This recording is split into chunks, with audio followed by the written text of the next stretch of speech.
Hello, people. What's going on? It's Eagle Talks Football. We're back again with another video. Arsenal are pushing for Victor Osimhen. The Premier League schedule is out. It looks like we might be going for a midfielder before we go for a forward player. And could Xavi Simons be landing at Arsenal on loan? Today, we got halftime hooks in the building. Big up to you, bro. And let's get this show started, ladies and gentlemen. You already know what it is. Bye.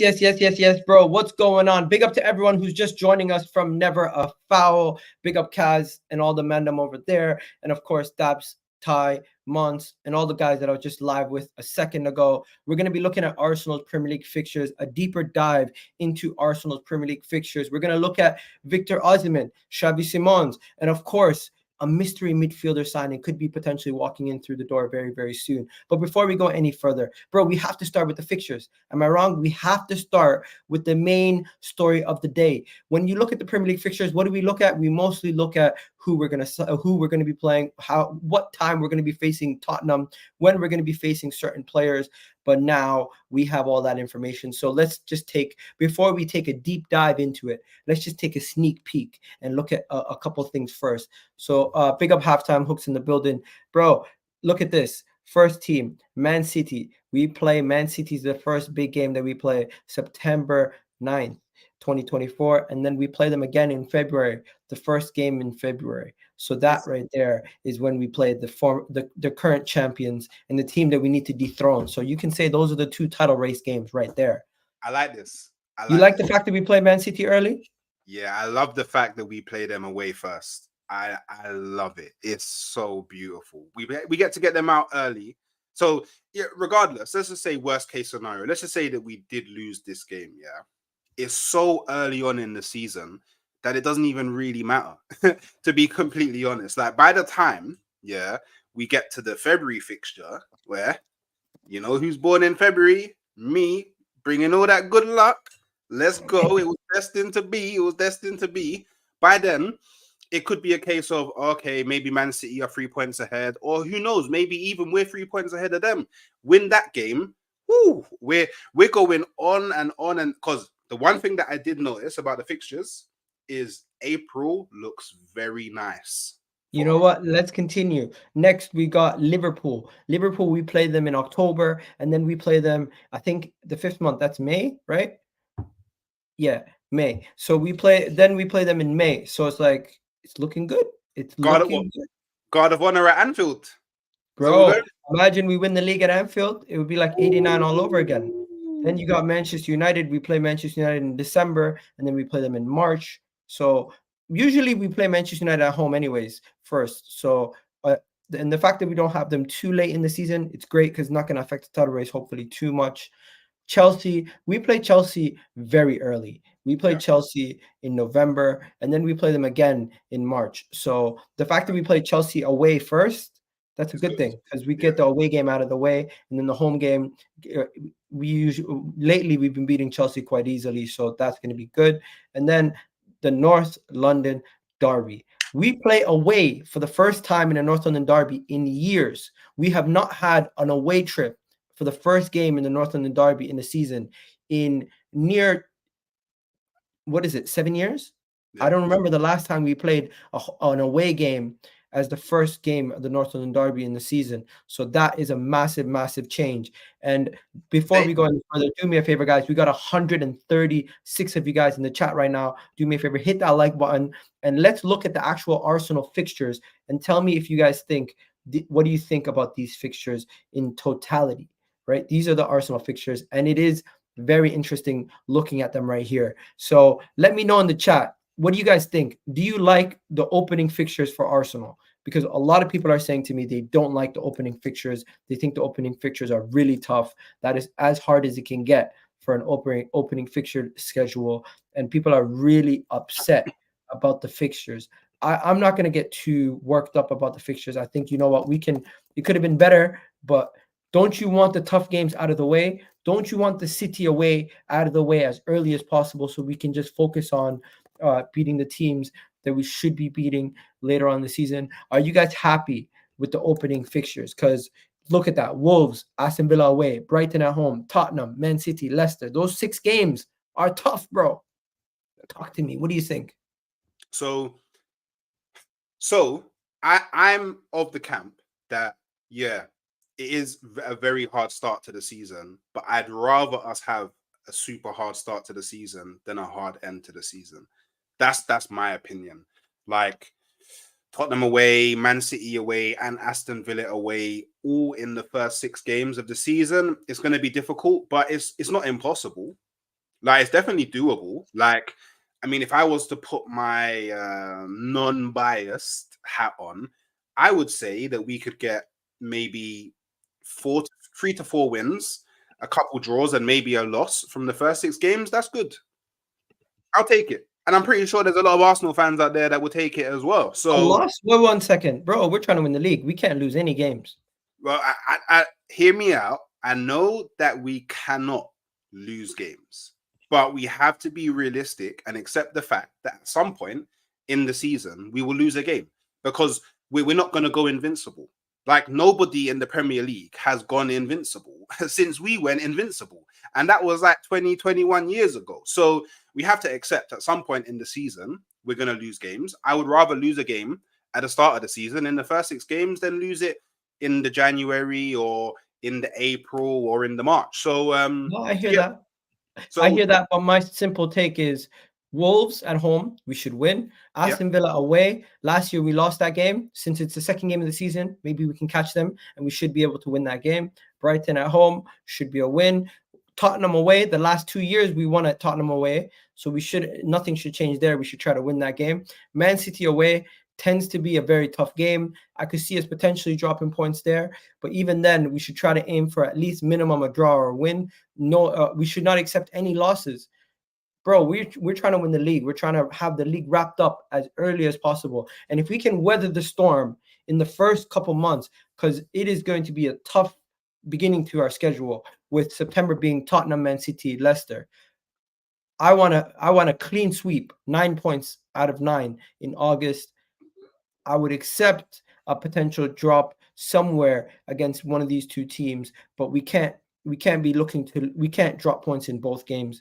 That is not acceptable at all. We need to win at least one of them. And of course, I would be looking at the Tottenham game as the game that we need to win. Then our next tough fixture is going to be Liverpool away.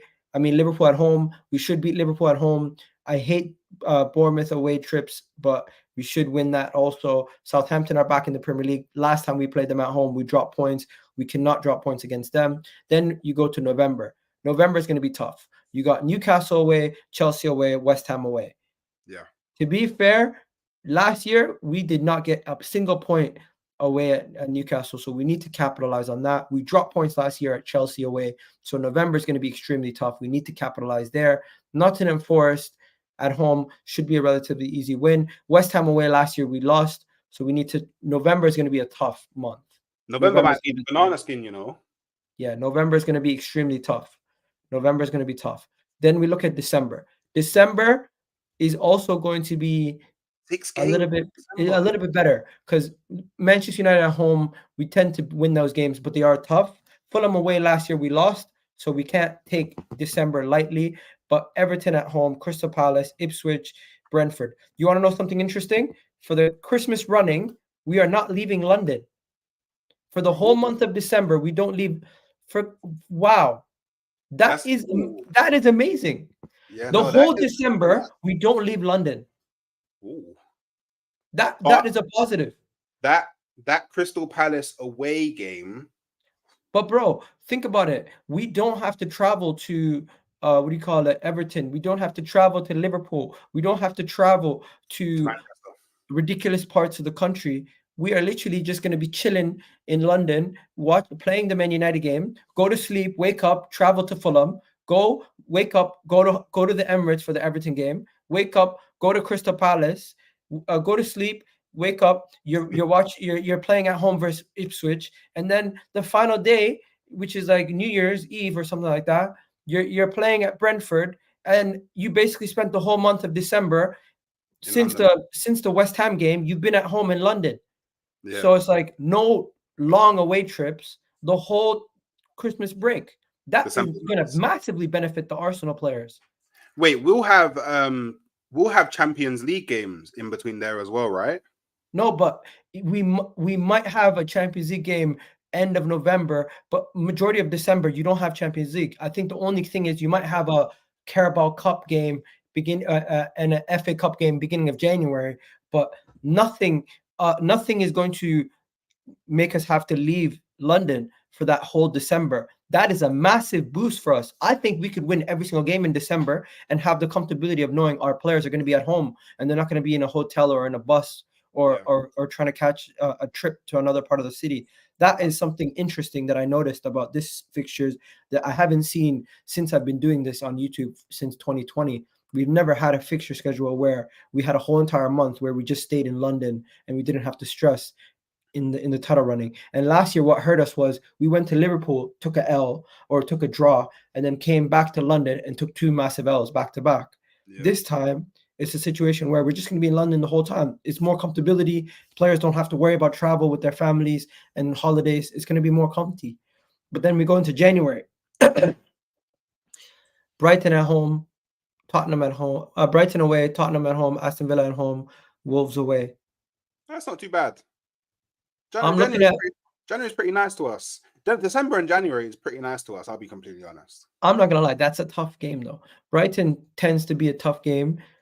Wolves, somewhat reason it's a tough game. We find it tough sometimes, but we should manage. Have they got their new manager? Here's where it gets tough. Here is where it gets tough. March. Man City, February. Leicester. No, we're winning that game. We win. It's in my birthday month, Igal. Don't worry, man. That's a W. Bro, your birthday doesn't mean we're gonna guarantee a victory, man. Come on. The West Ham game is actually on the day of my birthday, so we're definitely winning that game. So that's 2 W's, in that month. And then Leicester, we can beat. Look, February we're covered, isn't it? Because that's the birthday month of me, so we're gonna win all the games. So that's somebody here said being at home with the babies and wife is not good for a focus. I don't know. Do you think family being home for the holiday is a good thing? Let me know. Good.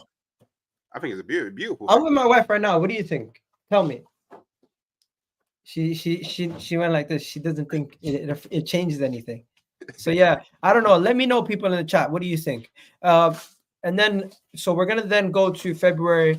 I think February is gonna be all right. 9 points. 9 points. 9 points. I don't know, man. Every time we play Man City, I kind of get worried. March though. March we play Nottingham Forest away, Man United away, Chelsea at home. Oh, here's where the title running begins, and it's gonna get complicated. So this is the last 7 games. No. Last 9 games. April, is beautiful, because Fulham home, we win. Everton away, we win. Brentford home, we win. Ipswich away, we win. Crystal Palace home, we win. That's all W's. I'm calling it now. All W's. I don't care what anybody says. That's all W. Every game there is a W, And then we go into May. Bournemouth at home, W, And then we go to Liverpool away, Now Anfield, depending, on what Liverpool season is like at that point, that could be the game where if we win it, we're all linking up outside the Emirates going, man, we've ended the Premier League trophy drought and we're all happy again. So and Newcastle at home, W. Southampton away, W. So stop it, man. Stop it. Man's saying Xavi Simons, you're not going to get him. We never know, man. It could happen. But at this moment in time, we are seriously interested in him. So we're going to have to see. Let's quickly take a look. So when we play Liverpool, this is Liverpool's schedule, by the way. They play Spurs, Chelsea, and then Arsenal. They could be dead tired by then, playing us as the third fixture on that schedule. And then here they also play Chelsea, Arsenal. So Spurs. I mean, when we play Liverpool, this is their fixtures. Interesting to say the least. And then let me look at some of the other schedules because I seen someone posted it here. So you got Liverpool's what's this? The final day of the season. Who do Man City play? Man City play Fulham away on the final day of the season. Arsenal play Southampton away. Yeah. What? We play Southampton away on the final day? I swear Shit, I didn't realize that. Oh, yeah, we do. Yeah. I think it's So Southampton our away. final home game is against Newcastle. We might not even lift a trophy in our own stadium. No, we lifted it in Anfield, man. That's what I'm here for. That's the energy I'm putting out for this season. Man City. This is Man City's schedule. I'm looking at their title running, and I'm saying to myself, bro, that's a little harder. Manchester United, Everton, Aston Villa. That's harder than last season, hopefully. Their May is. I think their May they'll just steamroll that. To be honest, you think so? Yeah, I think their May they will steamroll. I'm not sure. Maybe April they may. The Manchester United game may be a banana skin for them away at Old Trafford, but it all really depends on what Manchester United do next season. They got a tough start also. Chelsea, Ipswich is easy. West Ham, Brentford, Arsenal, Newcastle. Yeah, okay. You know what? Man City's schedule is not as easy as it always was. Yeah, some people saying, look at that February though. That February, January, they could really catch some. Okay, yeah, okay. That could be difficult. Yeah, okay. That could be difficult for them. Also, this is I think this is the opening game week. Arsenal playing at home versus Wolves, easy win. Manchester United versus Fulham should be a win for them. Liverpool faced Ipswich, potential Ipswich dream. Obviously, we want the Ipswich dream, but I don't know. First game of the season, do you want to see Chelsea beat Man City just to help us out, or do you think the situation where you want to see Chelsea get slapped? Give me 1 minute. I would laugh at that. You know, you're counting on us. You're finished already. Nobody's counting on Manchester United, bro. Nobody's counting on Manchester United. I'm just saying, I'm looking at Man City's fixture schedule, end of the season, and I'm saying they're playing away at Old Trafford. They're playing away at Everton. They're playing at home versus Aston Villa. It's a little bit tougher than what they played this season, in my opinion. It's a little bit of a tougher schedule for them than they've had over the last couple of years. And also, you look at this right here. This is also very tough. But yeah, that is what I'm talking about. It is a tougher schedule for Manchester City than usual, right? It is a very tough schedule. And also, Tottenham are going to be playing Arsenal at a time where they kind of don't have too many tough games. They got Newcastle, then they play Arsenal. Could be tough for them. And then both times when they play Arsenal, they play Newcastle. So that's going to be interesting to see how Spurs do with their second season under Ange Postecoglou. But yeah, I don't care about Spurs, man. You know what? Yeah, Spurs, if you're depending on Manchester United, you're finished, bro. That's what Staffy said. You can't depend on Man United for anything. Wait, Staffy, you don't think that you're gonna beat Man City at your own ground? Nah, man. Nah, that's what he's saying. He don't believe they can do it. These men just made a fur when it comes to their own club, but when they're talking about mine, yeah, they're just he don't believe in his manager. Why would he then believe that they're gonna do something? Boy, look, you beat them, and you beat them in the FA Cup, innit? You beat them in the FA Cup, so we know that you can beat them, innit? So yeah, just get a bit more steel in that chest, Staffy, yeah, and make sure that your manager Ten Hag does something in that game, yeah, because we need it. Because look, I'll be real, yeah. I don't think there's anybody that wants to see Man City win the league again, because that's shameful. Like that's approaching Bayern Munich Bundesliga levels. Like we don't want to see 5 times in a row. Oh, I don't want to see that. I definitely don't want to. So yeah, before we go any further, let me know, guys, any other schedules you guys want to see. So we looked at the Spurs schedule, we looked at the Arsenal schedule, we looked at the Man City schedule, Manchester United schedule. I don't really know what their schedule is. Let's see. Manchester United schedule is when they play us, they got some easy games around our games, so it should be easy for them. It should be easy for them when they play us, because they're going to be playing at home against Arsenal in March. They're going to be playing away to Arsenal. Where is it? Don't we play early in the season? No, we play. Where do we play them? When do we play them? Because we play them in January or something, no? Oh, here it is. Yeah, so that they got a tough December. I feel for them. They got themselves a situation at the end of the season. Also, if you look at that, Man City, West Ham, Chelsea, Aston Villa, bro, Manchester United end of the season schedule is going to be very, very tough for them. And yeah, enough about that. Time to now get into some of the transfer stories. There's a lot of transfer stories and stuff that we need to talk about. But anything else you guys need to know, please do let me know what you guys want to look at for that. I really do think our schedule this season has been quite favorable. We've had tough schedules in the past. I think it's a lot more favorable schedule. And just to look at the derbies quickly before we go any further, when are the derby weekends? You got the North London derby is September 14th away at Tottenham, January 14th. That's just after my birthday, as you like talking about birthdays. Then you got Manchester derby, December 14th, April 5th. Man City versus Manchester United. Everton derby is 7th of December, 2nd of April. You got Leicester Forest, that's the 26th and the 10th. Tottenham Chelsea, you got the 7th and the 2nd. Manchester United Liverpool, the 31st of August and the 4th of January. Why don't they have Arsenal Chelsea on here? They don't care about that, eh? It's not a rivalry. It's just a beat down. We beat them down every time. But yeah, that's pretty much it. Oh yeah, you got Manchester United fans already saying they're worried about the first 5 fixtures with Ten Hag drinking a bottle. But yeah, that's enough about that. Time to get into the Arsenal transfer news, ladies and gentlemen. And the first thing is, did you hear Fabrizio Romano actually gave us he didn't give us an update. It was actually our Gunner Blog who gave us an update. Gunner Blog gave us an update today saying that Karl Hein officially is going to be signing a new, where is it? You know when they give you stuff, there you go. So yeah, Karl Hein is pursuing to stay at Arsenal and will sign a new contract. So that is the story from Gunner Blog today. Reports are that the youngster has signed a new deal and he will be staying at Arsenal. Yes, Karl Hein will be staying at Arsenal. That is good news, to say the least.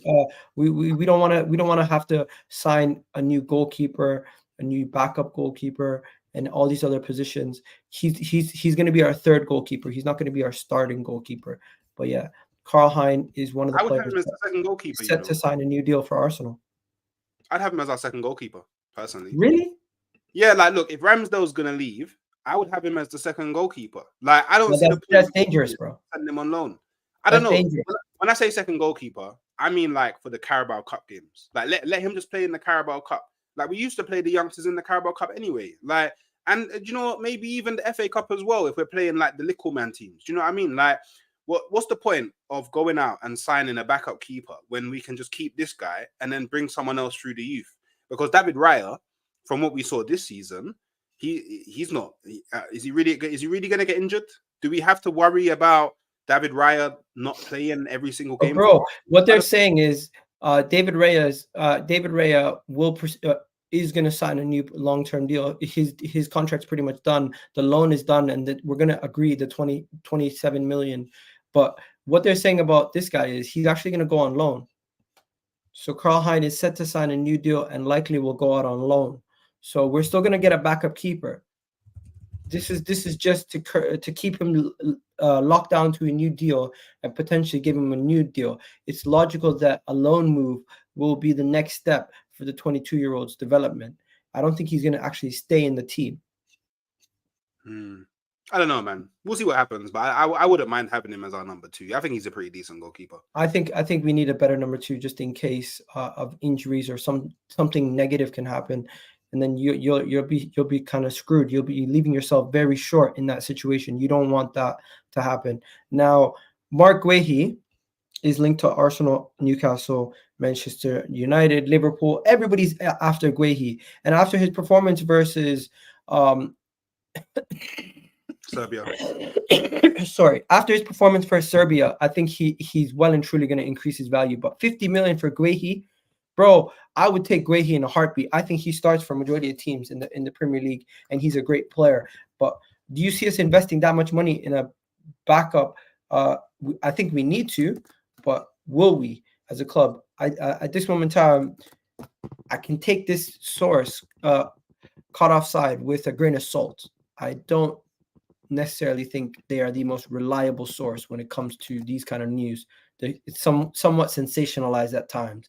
But yeah, in my opinion, I don't think Guehi to Arsenal is a legitimate possibility, especially with the amount of money that they'd be asking for. I don't think I don't think he would come Arsenal anyway, because he knows he's not going to play ahead of Saliba or Gabriel. So if he can go to someone like Newcastle or maybe even Liverpool, get first team, I think he would always choose that over coming to Arsenal personally. But in terms of the money, I think we would pay it. $50 million move for Guehi, bro. When we're not really even budging on a striker right now, it just doesn't sound realistic. Yeah, but we probably don't want to spend loads of money on a striker because we're trying to spend money in these other positions. I imagine they would have been like, okay, we've got like 60 to 70 to 80 million to spend on a striker, 60 to 70 million to spend on a midfielder, and then between 60 to 70 million to spend on 2 defenders or something of the sort. Budgeting. That's what it is. Yeah, I just don't know, man. I don't think we're gonna get Guehi. It just doesn't sound like something we would do. But right now, it's caught offside, not the most reliable source either. So we take it with a grain of salt. The next report is Arsenal are looking to strengthen the midfield. Strengthening the midfield seems to be now the primary focus for Arsenal this summer. The indications from the club are leaning towards adding a 6 rather than an 8, and are feeling more attractive options in the market. So yeah. Fofana, Onana, these 6s are more likely to be coming to Arsenal than a potential number 8. So right now it looks like Arsenal are looking to improve the defensive midfield position more than anything else.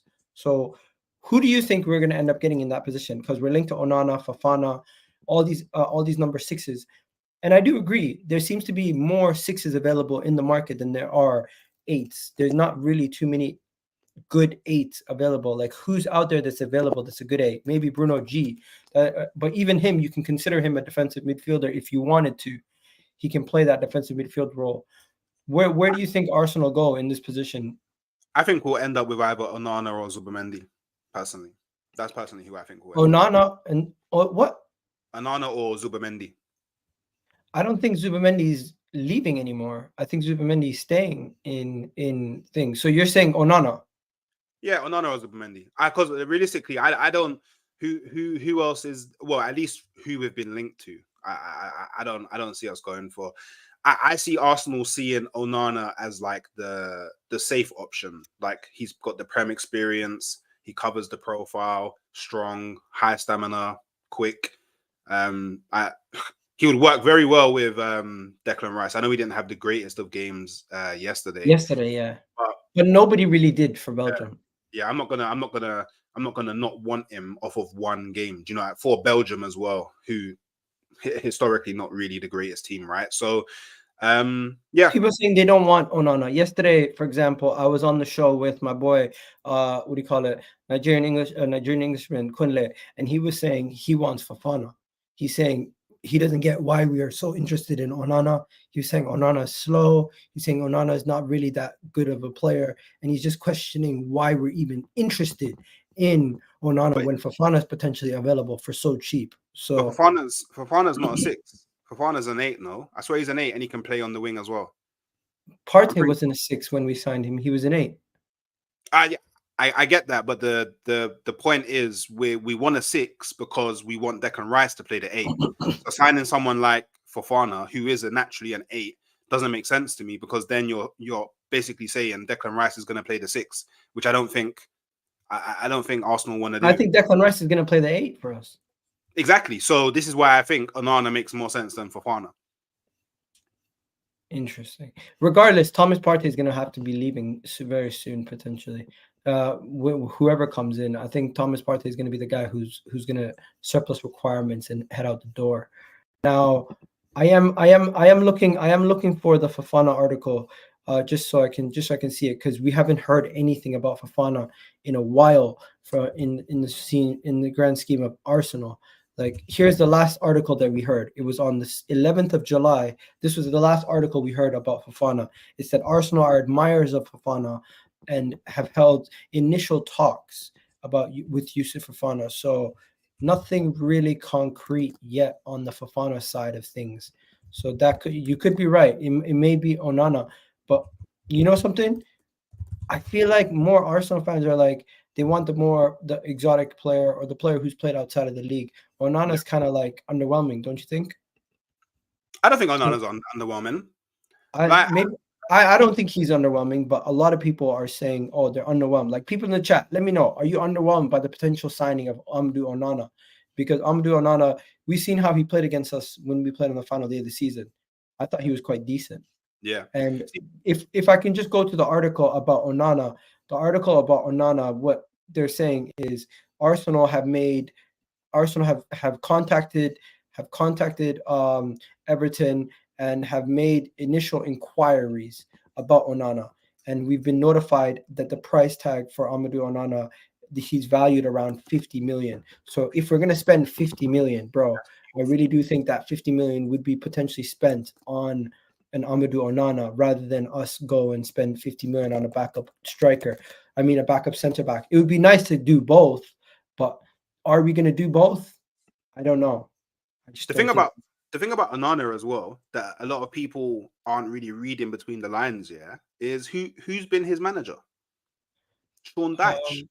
Legend of the defensive football. And we all know that Arteta loves a bit of guys that they know about that defensive football. So I think he's going to slide right into the way that we want to play. And I think he's more of a hybrid. I think he's a 6 and an 8. He can play ball as well. He's a bit of a baller. Like Arsenal fans, don't raise your nose at this guy, because he will do wonders in our midfield. He will give our midfield so much strength. Do you know what? I hope we get him. Then all the Arsenal fans that told me he's dead and didn't want him, they can come and talk to me once he's getting solid 7s and 8s every game. I can't wait. Okay, my question to everyone in the chat is, I'm gonna now change away from the fixture schedule. 84% of the people were happy with the fixture schedule, by the way. The next question is Amadou Onana to Arsenal, 50 million. Is that a good opportunity, or would you turn it down? 50 million for Onana. Is that good, or would you turn that down? Let me know, because I think 50 million for Amadou Onana would be a bargain. 50 million for Amadou Onana. We paid 100 million for Declan Rice.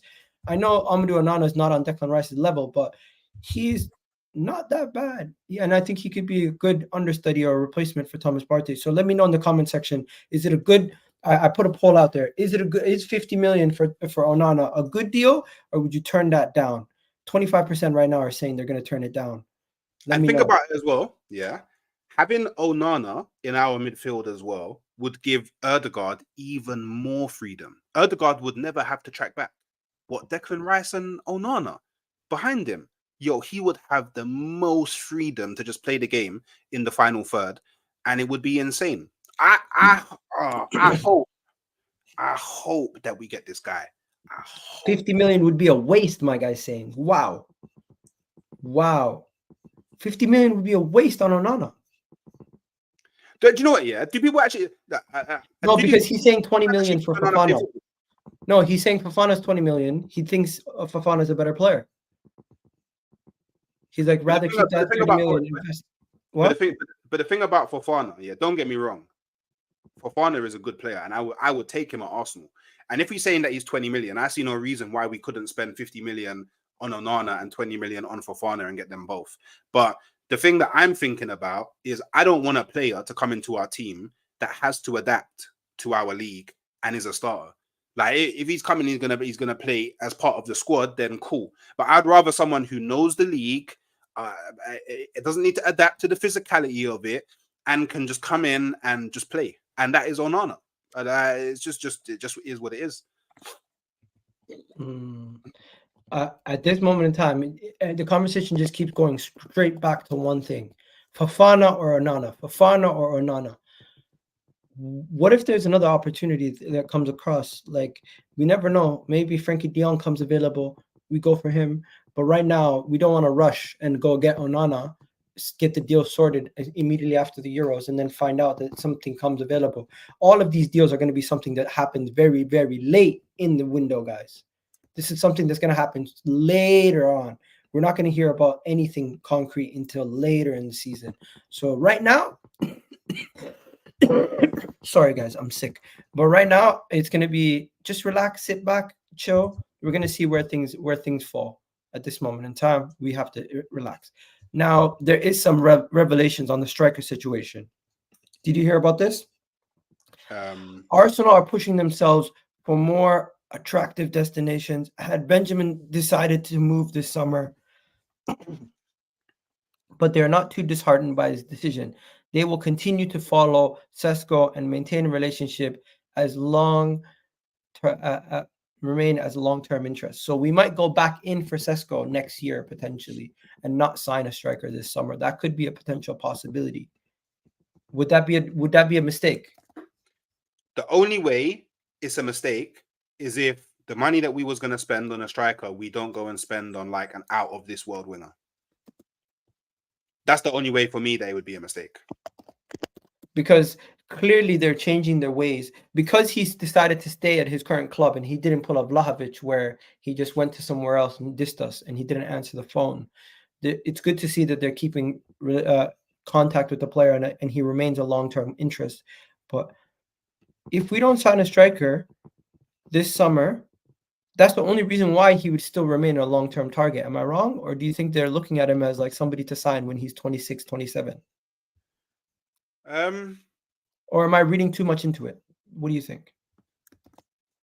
Do you know what? I'm not gonna lie. From the moment that he signed the new deal with RB Leipzig, I just completely stopped caring about him because I knew that we wouldn't get him this season, and I can't look that far forward because we may be saying this now, but then we may get to next summer, and there may be another bad boy that's on the market and available, and we just go for them instead.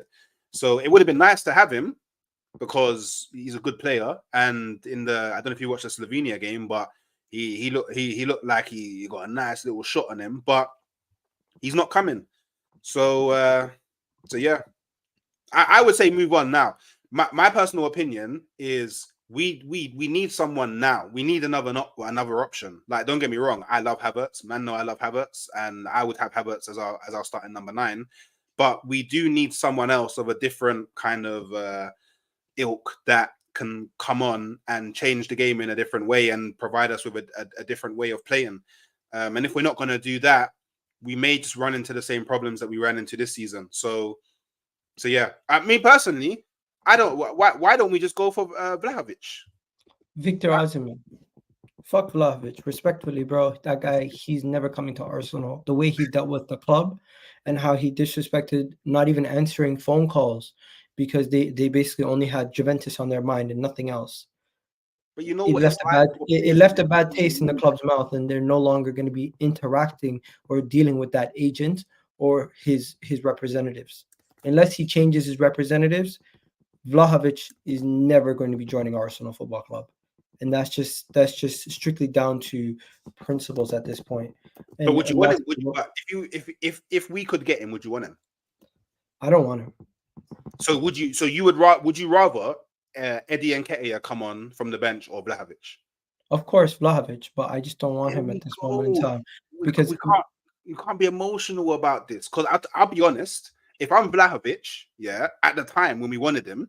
Yeah, because remember how we was at the time when we wanted him. We weren't how we are now. We was in the mud. And then Juventus comes in. What big Juventus? Dušan, bro, but what you need to realize is Dušan Vlahović is to Arsenal, that ship has sailed. You never know. Maybe. You never know. You never know. But I think if we're serious about getting a good striker, he's one of the good strikers in the world. So you're saying Dušan Vlahović is the perfect striker for Arsenal? Yeah. What? He is a killer. Like, he will come in and he will be that guy that will put the ball in the back of the net. I have no shadow of a doubt. He's a killer. What? And this is what people got to think, yeah? Don't look at the strikers in isolation. This is how you got to think about it, yeah? Martin Ødegaard is one of the highest chance creators in world football. any striker that comes in is getting the most blessed chances created for them that they're easily getting 20 to 30 goals. Wait. Somebody just said Sambi Lokonga is on the team. Don't waste money on Fofana or Onana. Bro, Sambi Lokonga is nowhere near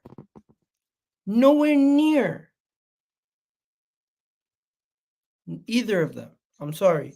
Fofana and Onana are clear of Sambi Lokonga. Sambi Lokonga, he was doing well last year at Luton Town, but he would not be able to do that at Arsenal. And I don't think he's even going to be staying much longer. I prefer Isaac. I do too. But unfortunately, he's not coming. Eagle, your host is not being realistic, LOL. How am I not being realistic? Explain that to us. How is he not being realistic? realistic? But while we're doing that, let's go to this right here. Victor Osimhen, looks like Arsenal are pushing for a move for Victor Osimhen, and this was what was being spoken about yesterday. So the reports coming out of Italy is that Italian journalist Cario, how do you pronounce this? Venerato has revealed that Arsenal will make an attempt to sign Napoli striker Victor Osimhen in the coming days. Victor Osimhen does not want to go to Saudi Arabia. However, Arsenal do not want to pay the £120 million. It's reduced by 10 million. What the hell? £120 million valuation, but just over half of around that. So 75 million is what Arsenal want to pay. That's being reported by this journalist right here. We are so far away from the valuation Napoli have that I just feel like after speaking to Mo yesterday, Judge Mo, and speaking to some other people who are close followers of the Serie A, it does seem like Victor Osimhen was promised a move. It does seem like Victor Osimhen wants to move. It does seem like Napoli are looking to sell the player, but they will not budge on their valuation. Arsenal don't even seem anywhere near the money that Napoli wants, because Napoli want 120 million euros. That's like close to what we paid for Declan Rice. Maybe if we got closer to that valuation, they would be willing to budge. But at this moment in time, it does seem like Victor Osimhen's summer move potentially could happen, but nobody else is interested but Arsenal. Napoli don't have much negotiation room because they promised the player a move, and the player seems to be interested to move. Antonio Conte is his manager, and he wants Lukaku. There could be a possibility this happens, but I just don't know if Arsenal are willing to pay the money that they want. And it's not as simple as just saying pay the money. You don't want to get robbed. You want to try to get as good as a deal as possible. Could Osimhen actually happen? So look, if this article is true and we're not looking to pay any more than 75-80 million euros, then the only way that I see this still happening is if Osimhen hands in a transfer request. That's the only way I can see it happening. Like, if he wants to leave and he wants to come to Arsenal, then he has to do his part, right? And that's the only way that we can kind of budge them on this price tag. But the gap is a bit crazy, right? But I personally wouldn't want to. That's negotiations. You don't start with your best offer. Yeah, no, you don't. It is true. So maybe we go in with 75 million euros. It gets rejected. Then we go in with 85, with maybe 5 million add-ons, and maybe they start budging a bit. But me personally, I don't think we should be sacrificing that amount of money on Osimhen when, if you look at his injury record, it is quite insane. I'm not even looking at his injury record. I'm just looking at the articles and what the people are saying, and I'm saying to myself, if this is the valuation, we are priced out of a move. Everybody is priced out of a move if that's the valuation. No one's paying 130 million for Osimhen. Yeah, so he himself, his club has priced him out of a move. Yeah, pretty much. Nothing that anyone can really do to lower that valuation. And he's not playing football right now. He's not getting injured. Nothing's really going to happen to him to lower the valuation either. So at this moment in time, his club's valuation is pricing him out of a move, and it's going to keep him at Napoli for another season potentially. That's really what it looks like. You know what I mean? Yeah. It is. I don't think it's good business to do 130 million personally. We don't do that. We just don't do that. As a club, we just do not do that. You're not going to see us making those kind of changes, those kind of moves at this point of the season. It just, especially this early in the transfer window, you're not going to see us making those kind of bids. But he's made it clear he doesn't want to go to Saudi Arabia. If he wants to go somewhere, the only other option is potentially the only other potential option. Where is it? Where is the only other potential option? Arsenal. For Osimhen. Yeah. No one else. There isn't. Yeah, because even the negotiations fell through with Chelsea. So I don't think he has any other options, personally. No one's going to pay the money. That's what it is. Unless, Lukaku. Lukaku's still is he with Chelsea? Yes. Okay. Maybe they could figure out some player plus money for Lukaku and Osimhen, maybe. But yeah, I don't see too many other options outside of Arsenal right now. All right. Let's see what people in the comment section are saying about Onana. Yo, it's 50-50 split, 54% are now saying thing. Do me a favor, guys. We got over 175 of you guys in the chat. Let's see how many likes we're on. We're on 63 likes. Big up to the 63 people who've liked the video. Can we at least get 100 likes on the video? Every single one of you guys, do me a favor. Like the video. It's absolutely free. It doesn't cost you a penny. Please do like the video right now. It helps out the channel massively. Now, before we're going to go on to the next poll question. And the next poll question is going to be Xavi Simón to Arsenal. Do you think it will happen? Yes or no? Let me know in the comment section right now. So rumors coming out yesterday from the whole Xavi Simón situation is this, that Man City, Manchester United, and Arsenal are among the clubs that have contacted PSG over the potential signing of Xavi Simón. I've even seen an article today where they're talking about Manchester United are looking at Xavi Simón. You got articles saying that Jadon Sancho leaves. They're going to look at Elise and Xavi Simón as potential replacements for him. That's everything floating around is just about Xavi Simón for those clubs. And they're saying that's what's currently being spoken about with the whole Xavi Simón situation with those clubs. But what they're talking about when it comes to Arsenal, let me show you. This is what they're saying in the sense of what could potentially happen with Xavi Simón to Arsenal. Arsenal are seriously interested, okay, in Xavi Simón. The PSG is deciding to let the player leave this summer. They're uncertain over the future of Simón in PSG. The Dutchman is reportedly unwilling to return to PSG and following his loan spell at RB Leipzig. He does not want to go back to PSG.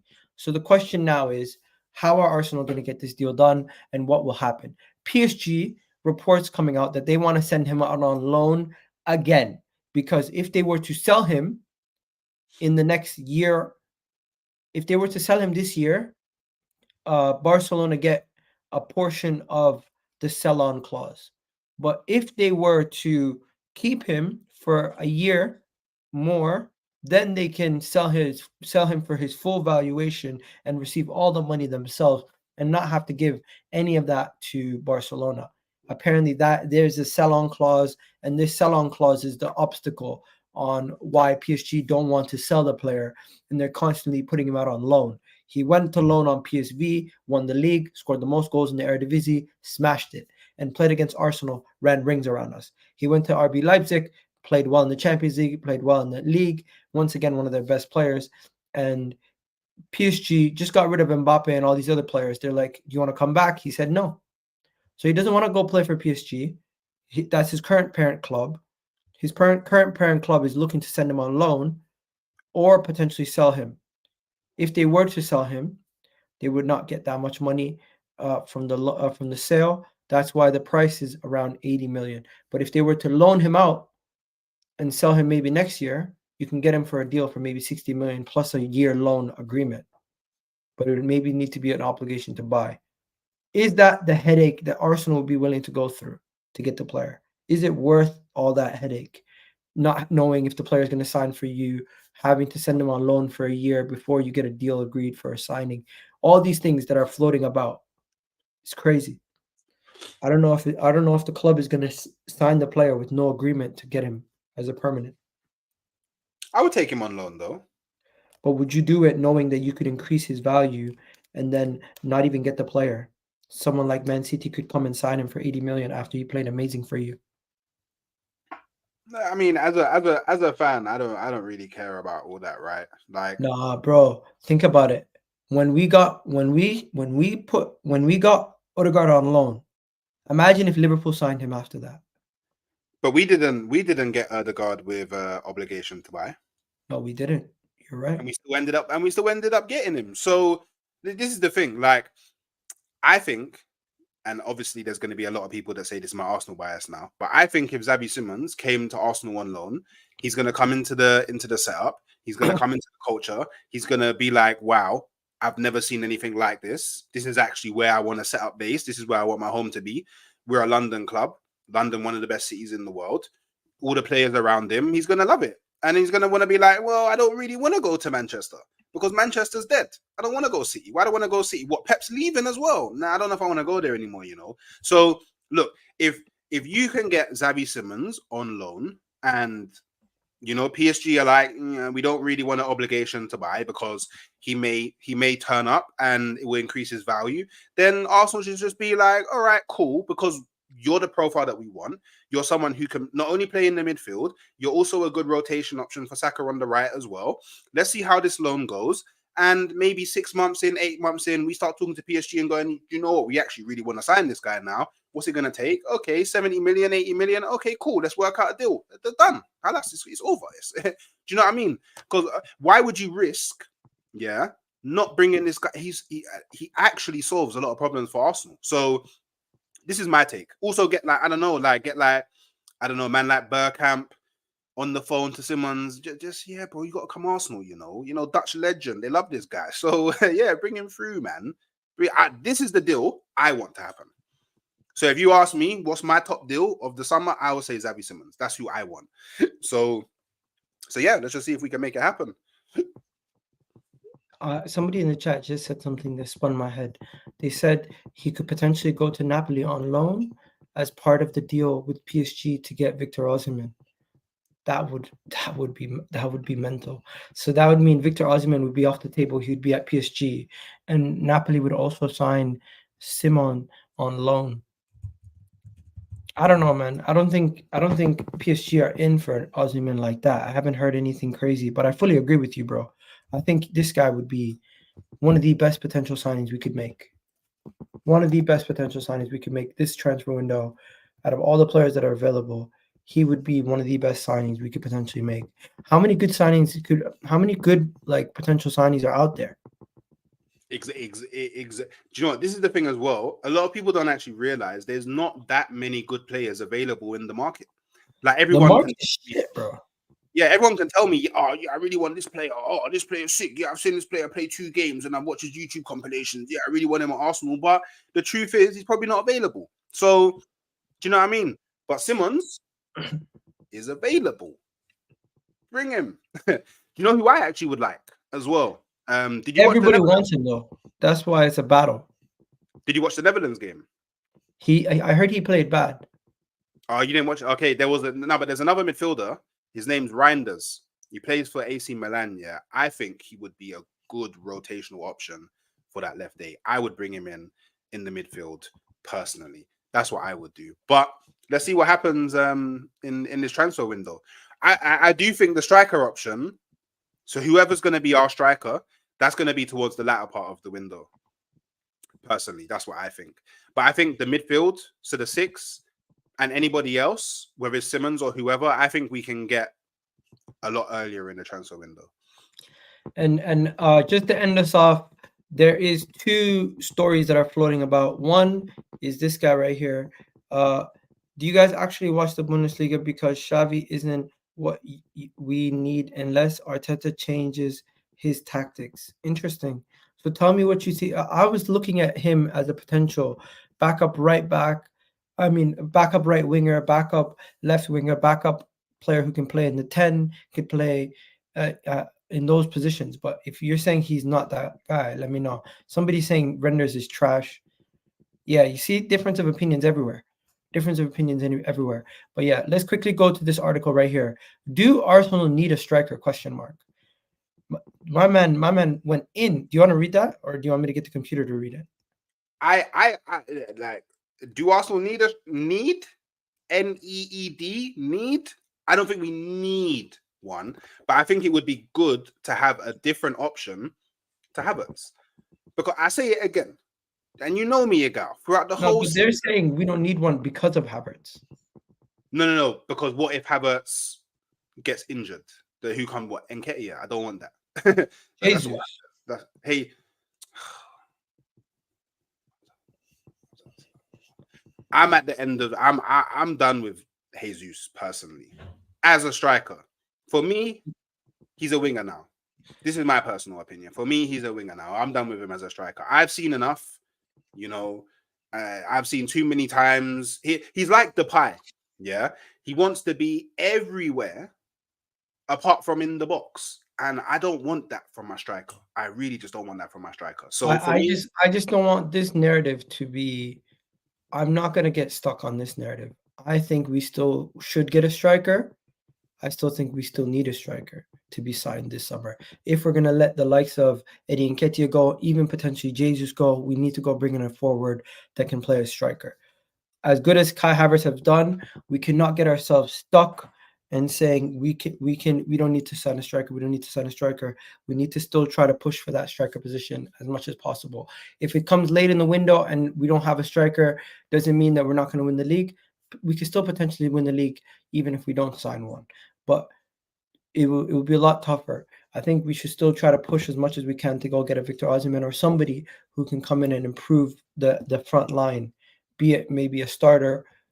But if we're looking at backups and Havertz is going to be our starting striker next season, he's going to have to bang. He's going to have to do better than he did this season. Who?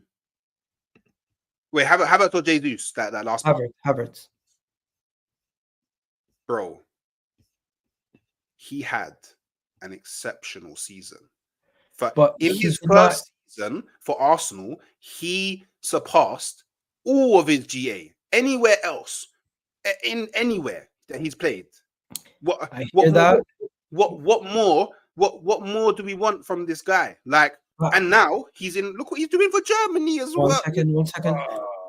I hear it. Maybe we have a really good center forward in Kai Havertz, but at the same time, he's not single-handedly going to just get from here to the next level that easily.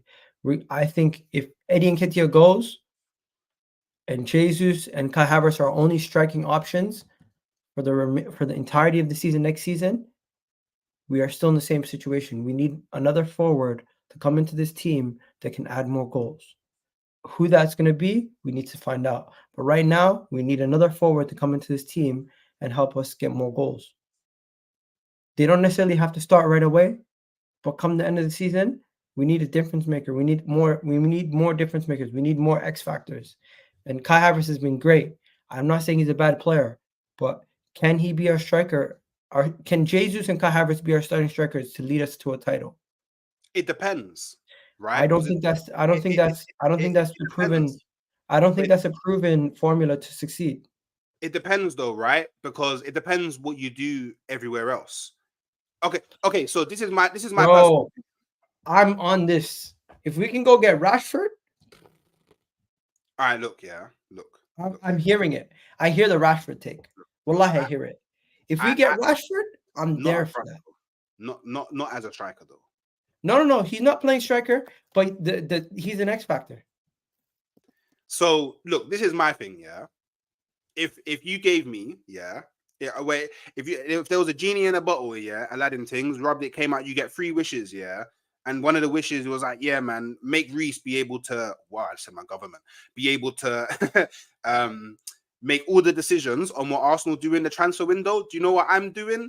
Splashing all the cash to bring Wirtz and Musiala into Arsenal. That is what I would do. And that's not realistic. Neither of those guys are going to come to Arsenal right now. But I don't know, because Musiala is Musiala's more likely than Wirtz. I agree, because it looks like Wirtz has got his eyes set on when Xavi goes to Real Madrid, he follows him.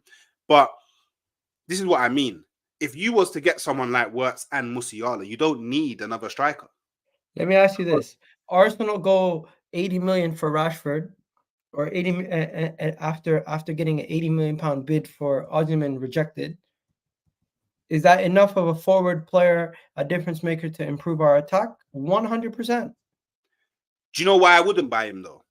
Do you know the Why one wouldn't reason? you buy Rashford? The one reason why I wouldn't buy him is because we're giving money to Manchester United. I don't want to give 80 million to Manchester United, bro. So they can go and strengthen their team. I don't want to do that. You want Arsenal to give Manchester United 80 million for them to go spend it with their whole new setup, with their whole new Dan Ashworth and Will Cox and Barada and all them, man, to identify actual killers and then make Manchester United stronger. And it what? Because let me ask everyone in the chat one more time: would you take Marcus Rashford at Arsenal? Genuine question. Because originally I was kind of like, why are we looking at Rashford? What are we talking about Rashford for? What are we talking about Rashford for? But bro, he could be a slightly undervalued commodity at the age of 26. Somebody who can play on both wings, also play up top, and is known for bagging in goals. I've seen him bag in 17 plus goals 2 times in the Premier League. But will he track back? Bro, you can teach people to do stuff like that.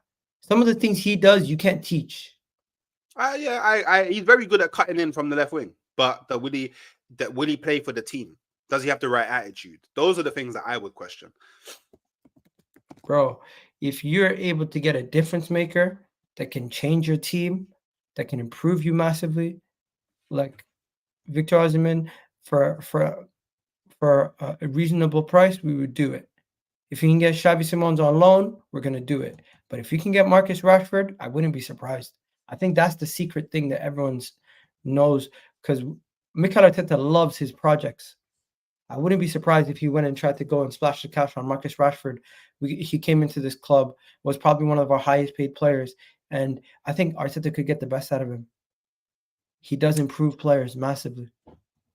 But if he doesn't improve him, then that might be Arteta's head on the stake, innit? Like, it might we be said that with thing.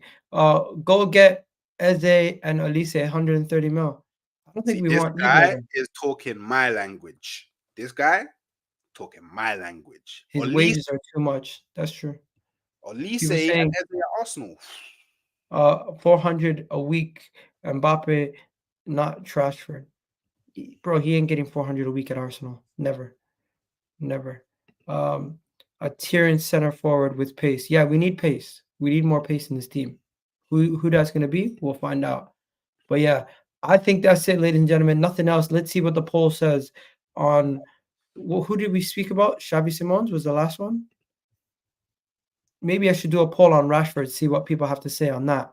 Do me a favor, guys. We need at least 100 likes plus on this video. Have you guys made sure you like the video? We got 82 likes right now. We just need 18 more likes on the video. But people saying, let me ask people. Rashford is low risk compared to Havertz. Gamble Arteta made. Simple question. Rashford to Arsenal, yes or no? Yes or no? Let me know in the chat. Everyone right now, let me know right now in the chat. There's a poll question. Just vote yes or no in the chat. You're saying yes or no? Let me know. You said no. I'm saying yeah, bro. Think about it. We would have our attacking options right now. Our attacking options right now are Saka, Trossard, Martinelli, Havertz, Jesus, Eddie Nketiah, and who's the final one? Like Reece Nelson. Remove Reece Nelson and Eddie Nketiah and replace them with Rashford. We are much better. Are we not? But I don't want to spend 80 million on Rashford when I know that if I just give an extra 20 million, I can get Gyokeres. Bro, Gyokeres never played a minute in the Premier League. He played in the that. harder. He played in the more physical league. He played in the Championship, and he killed it. Gyokeres, yeah, is a gunman. He's the guy, yeah, with the strap. Yeah, what? Give him the ball, boom, go every time. Have you seen his numbers? Nah, man, we're not doing it. He did it for Coventry. Gyokeres costs 85 million apparently. So you'd pay 5 million more for Gyokeres to play as a striker. 100 million%, no shadow of a doubt. And why do I want Rashford when I can have Gyokeres? We don't need someone on the left because we've got Martinelli and Trossard. Why do I need to bring in someone else? But we need another option up front. Rashford is not going to be that guy that's going to be a gunman playing in the number 9.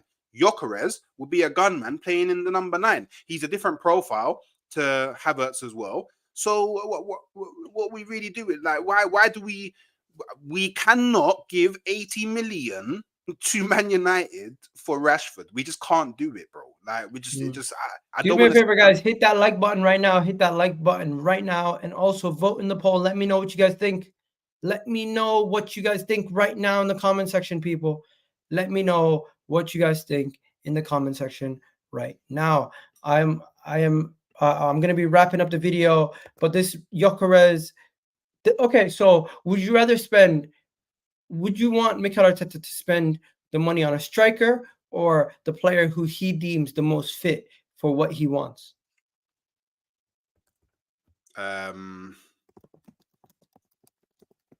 Striker.